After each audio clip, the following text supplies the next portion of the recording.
And happy Friday, friends.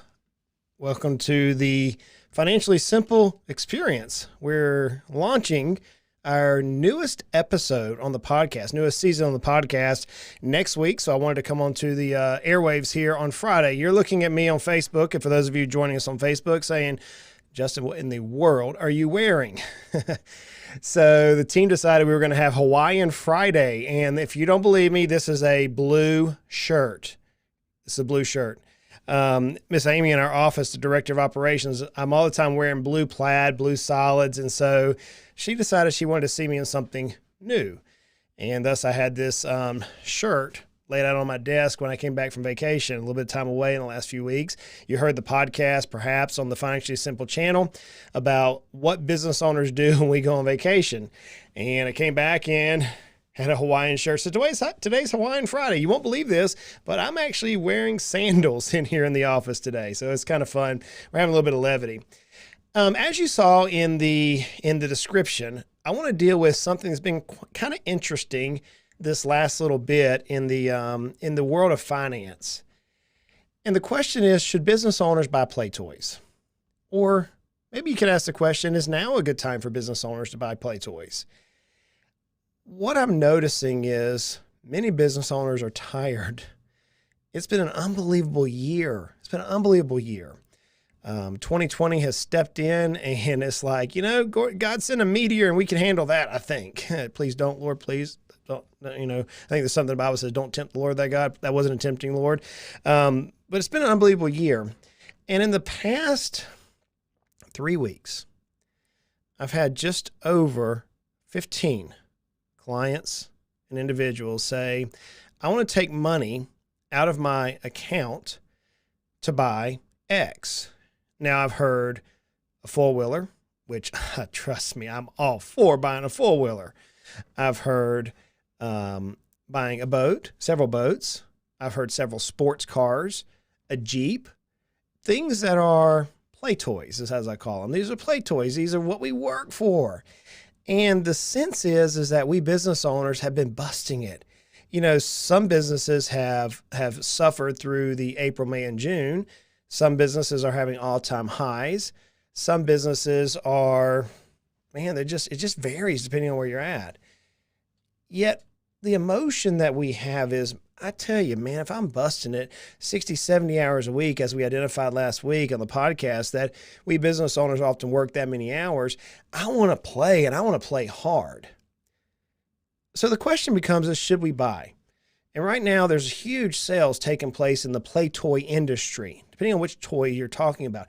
You could even go to the swimming pool industry. Swimming pool companies are booked out for months. You may not even be able to get a swimming pool right now.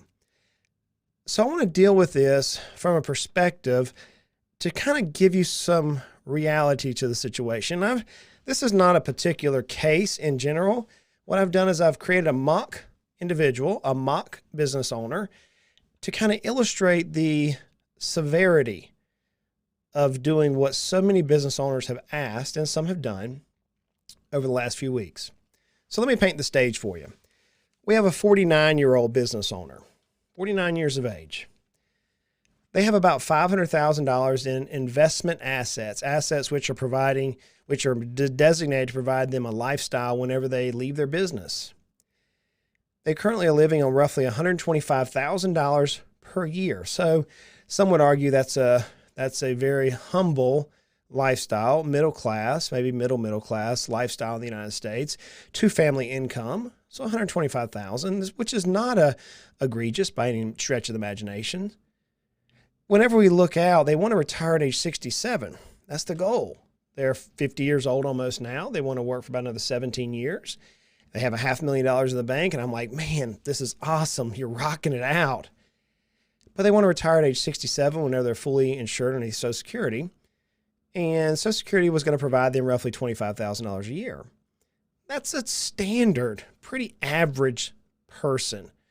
You may say, Justin, I don't have $500,000 at 49 years of age. Well, we need to do something to help you with that particular situation. We need to do something to help you build some net worth. So if you need help, reach out to the team here. This is what we do day in, day out, is help clients grow their net worth so they can reach their dreams. But for 49 years of age, it's not uncommon for our business owners to have $500,000 in assets, whether it's in checking, savings, retirement accounts, non-qualified assets, etc. And all of a sudden now we look and we say, you know what, we have 17 years left. I want to go buy that boat. I want to go buy this $17,000 four-wheeler. I want to go buy put up whatever it is inside there. But yet I still want to retire at 67. I need $100,000 a year. But I really want this play toy because everybody else has new play toys right now. I've heard this statement, and not exactly those words. I've heard it multiple ways. Like I said, over 15 times in the last 3 weeks. And so I wanted to kind of give you some gravity of that decision.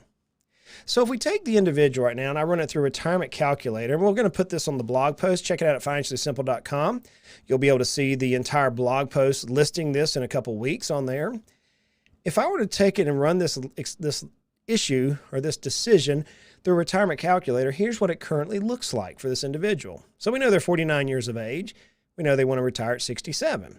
And the amount they need each month, in addition to Social Security, is $8,333. We have to make an assumption on what the interest rate is going to be on their money, the growth rate, the annual interest return.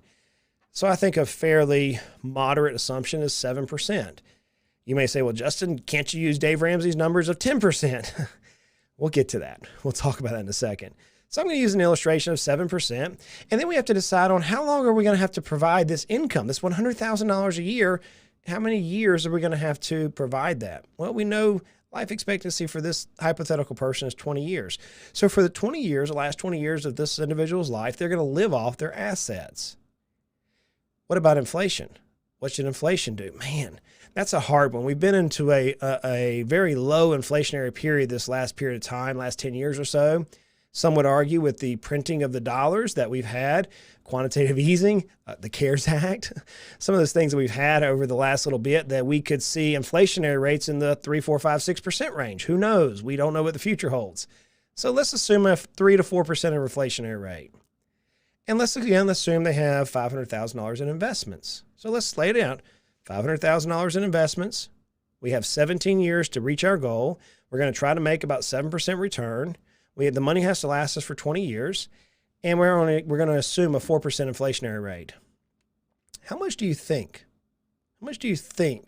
this individual should be saving per month to reach their goals? Would you say $200 a month? $1,000 a month? If we take inflation out of the scenario, in order for them to reach their goals, they need to be saving $1,200 a month, roughly. $1,200. And that would give them roughly about $1 million, $1,074,000 whenever they reach their retirement goals. Now, what if we put inflation into this thing? What if we strongly believe, I can't say no because no one knows the future, but what if we strongly believe that the cost of gasoline is going to be significantly higher 17 years from now than it is today? What if we believe that the cost of healthcare is going to be significantly higher 17 years from now? What if we believe that the cost of goods or the inflation will increase at 4%? If that's the case, we need to save $5,777 per month to reach this goal. See, we need a balance of roughly $3,050,000 in order to provide an inflationary adjusted income of $100,000 in today's dollars per month. Per year. That's crazy. And most people don't think that way, myself included. I'm right there with you, friends. I'm right there with you.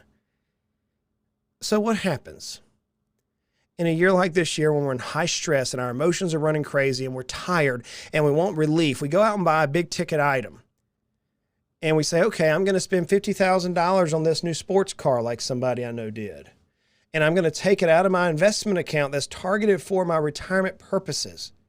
Now, I'm currently not saving $5,000 a month for my retirement, not doing it. But I'm going to move in this direction.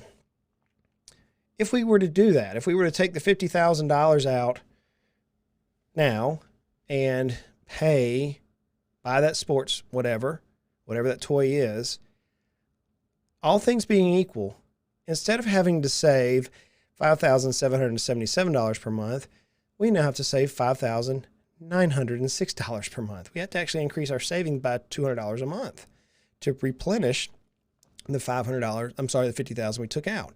So whenever we look at the car or the boat or the airplane or whatever it is, whatever toy we want to look at, you have to realize that it will affect the last 20 years of your life. What I often say is we want to make sure the current person, me, the current Justin, is not robbing from the future Justin. And you say, I've heard all the arguments. I've been doing this for 20 years almost, friends. I know about everything you can say. I justify it myself. You say, well, I'm not going to, who knows I'm going to live that long? Who knows, whatever. I just give up on retirement because I can never get my way there. I'm just going to work until I'm 70. And that's the most popular one. Instead of working at age 67, I'm going to work an extra 3 years and make up the difference. Albert Einstein once said that compounding interest is one of the greatest powers of the universe. Those who understand it earn it. Those who don't pay it. You say, well, Justin, I'm just going to take the $50,000 out now. I'm going to have $450,000 my assumption, but I'm going to work till I'm age 70.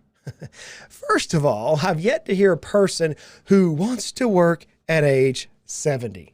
Haven't seen that happen as of yet. I've got a friend of mine, a real good friend, a real dear client that's in his 70s and is still working. He likes it. He's kind of laid back. He's moved jobs around in order to enjoy this little lifestyle he has, but he doesn't. If he had to do something different, he would. But what happens if you took the $50,000 out? You say, I'm going to work till I'm age 70. What does that look like? Well, if you go down that road, then you end up having to save somewhere in the neighborhood of about $5,400 a month in order to get your inflationary adjusted. You've got to reach $3.423 million instead of 3.07. So you have to save an additional almost $400,000. And so you're going to work 3 more years longer. So is it worth in your age 66, 67, 68, 70 for that immediate satisfaction of that play toy whenever we go dip into our accounts? You say, well, Justin, time out, man. You're only running a 7% assumptive rate. Yeah, I am. Let's use Dave Ramsey's number. You know, Dave often brags on the radio that you should be able to get a 10% return in the market. Now, I disagree strongly with him. I agree in the fact that over a long period of time that the market has returned in excess of 7%. And I agree with him in a long time that historically the market has been really well. But past performance is not indicative of future results. I was actually looking at a chart here this last week, looking and showing what was happening in the 50s relative to the 70s, a 20-year stint. And depending on which generation you ran into, you have a different viewpoint. The 70s were rock stars, the 50s, And so depending on what the future holds, we may not make 10%. Now, we have in the past done that over some length of time, but we don't know in the future if that's going to happen. But let's assume that we can make an average of 10% between now and through our retirement. And in fact, through our death even. Well, if we have to do that, if we can make 10% return from now on average to our mortality, we have to save $2,500 roughly in order to meet our retirement needs. Why am I doing all this? Look, I have the strongest desire to buy a new boat. I was telling somebody that just recently that they wanted to buy a boat. I said, I have the strongest desire to buy a boat. I do. We have a boat that we bought that was used at the time whenever my daughter was a year old, and she's now 16. So we've been playing on this thing for 15 years. It's a pontoon boat. It's a good little bounce around boat. You can pull a tube. It's just our family's gotten bigger. We need something that we can all play on. The reason why I tell you this is please, please, please, please, please pay attention to it. You could be robbing yourself, your future self, from your present self. So what about the missing piece? The missing piece is taxes. You know, this year I've heard a lot of people say, hey, I want to take some money out because our accounts are down. That's a poor time to take the money out. You want to take the money out when the accounts are up, when they're at an all-time high. But even then you run into an issue of taxes. Don't forget that if you do cash in investments, you should, in most cases, I should say, you may have capital gains, which you could end up paying taxes on. But the most popular question I've received is, hey, Justin, I want to take money out of my IRA, my 401k this year. I don't have the 10% penalty underneath the CARES Act. And that's true. You don't. But you do have ordinary income. And for business owners, especially those of us who received the PPP or the Payroll Protection Program, the loan from the Small Business Association that will be forgiven if we've used it properly, great. But we're going to have to pay some phantom taxes on that money as of today's recording. And what about your business? Are you having a banner year? Is your year significantly higher than it was last year?